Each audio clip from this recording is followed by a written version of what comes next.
Shema Yashara, Aheya Alayanawa Aheya Akkad, Shabbat Shalom, Kwam Yashara. Welcome to Word War 3. Today's reference will be Genesis 27 verse 39, and this video will be entitled Ashkenazi Ethno-Religion.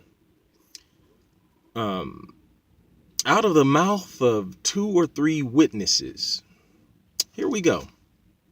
Our kinsman redeemer told us that out of the mouth of two or more witnesses, a judgment or ruling will be established.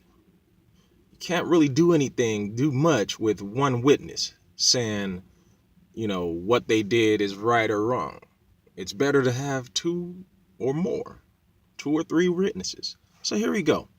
And as a foundational reminder here at Indigenous Hebrew Israelite Awakening, we are not a racist religious group.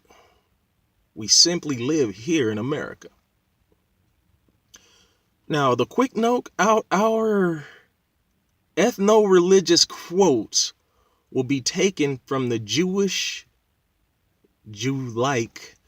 source, the Encyclopedia.com. The unedited full text of the 1906, remember that, 1906, their Jewish encyclopedia online, which is unedited. You can go there for yourselves and see these quotes. And we're taking our first quote from the Edomites or Esau. So go there and look up Esau. Now, these are the things that they are saying about y'all Edomites. Under the biblical data section of the definition of Esau, we find there a very important quote. Here's a quote. Contrary to the promise of Isaac that Esau's dwelling would be of the fatness of the earth, 1, and of the dew of the heaven, 2. And they've referenced Genesis, the same reference, Genesis 27 verse 39. Unquote. Here's my words.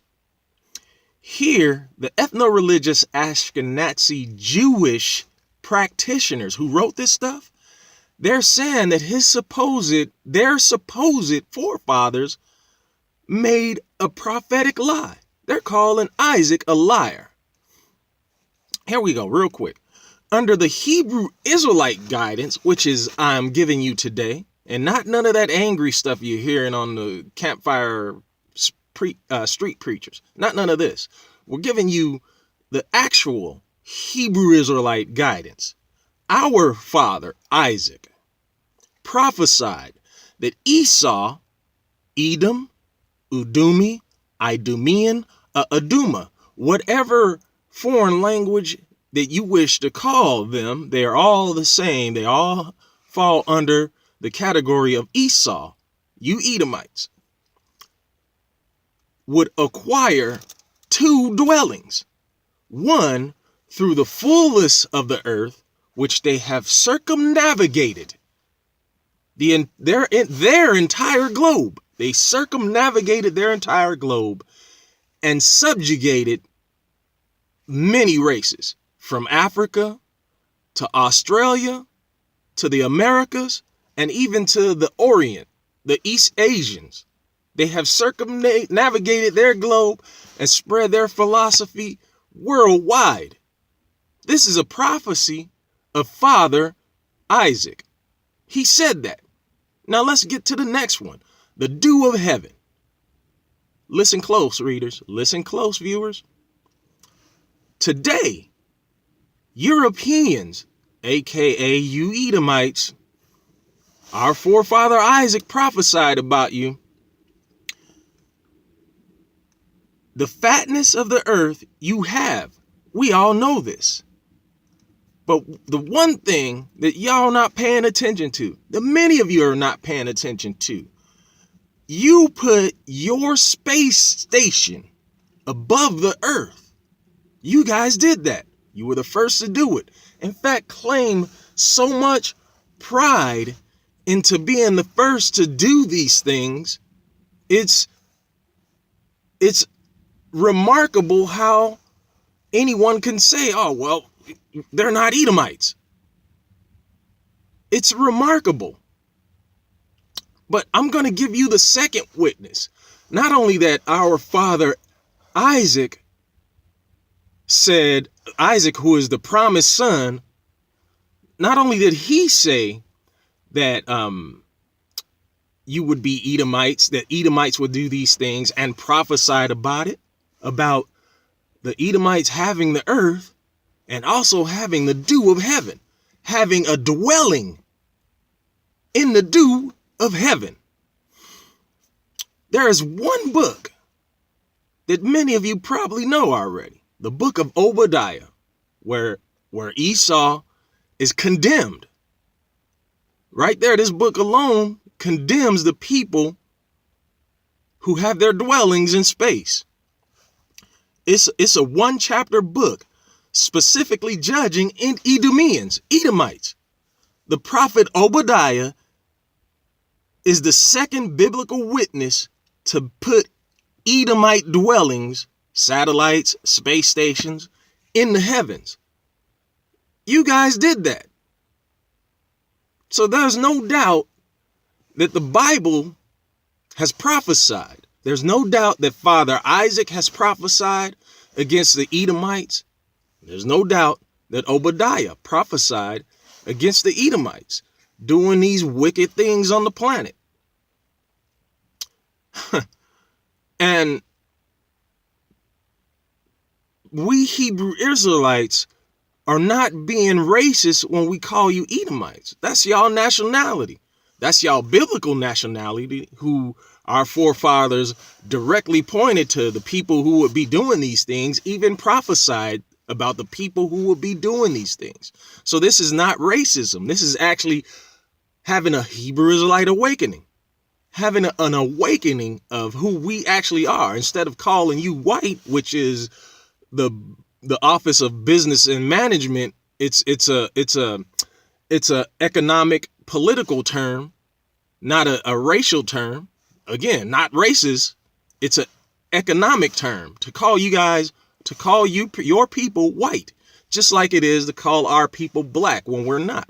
I mean, my jacket is black, but I myself have brown skin. So again, being Hebrew Israelites, we're not racist. We're not racist on that level. The racists would look at us and keep calling us black Hebrew Israelites because they don't understand. They don't get into the depth of what our holy law is actually saying. Our holy documents are actually saying. They give us commentaries like what these Ashkenazi, which is German Jews, are pretty much saying, have nothing to do with the ancient Israelites. The Israelites, and by me saying Hebrew Israelites, this is me speaking to you in English. The actual term would be Ivri or Igbo. In fact, there's people in Africa right now that call themselves Igbo, which means Hebrew, you know? But again, in this same reference that the Jewish people give, back in 1906, they defined the Edomites as white people. You can go and look in this, and it says that the Edomites are among them.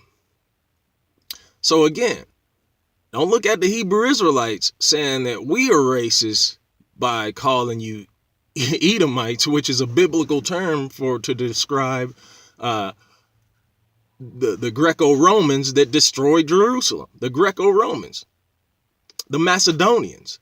The Bible specifically identifies the Macedonians, your Alexanders, your greats, and your Constantines, your greats.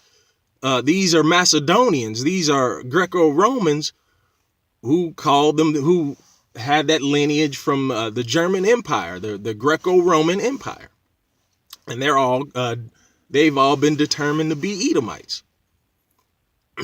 And this is the culture that we have in America today, the Greco-Roman culture, which also falls under the the Roman Catholic institution that pretty much enslaved a lot of dark-skinned people that they call Black Indians and Native Americans and Latinos today. With that being said, again, I want you guys to go to the JewishEncyclopedia.com and see for yourselves who Timan is, who the Edomite is, you know. Also look up the Washington Post.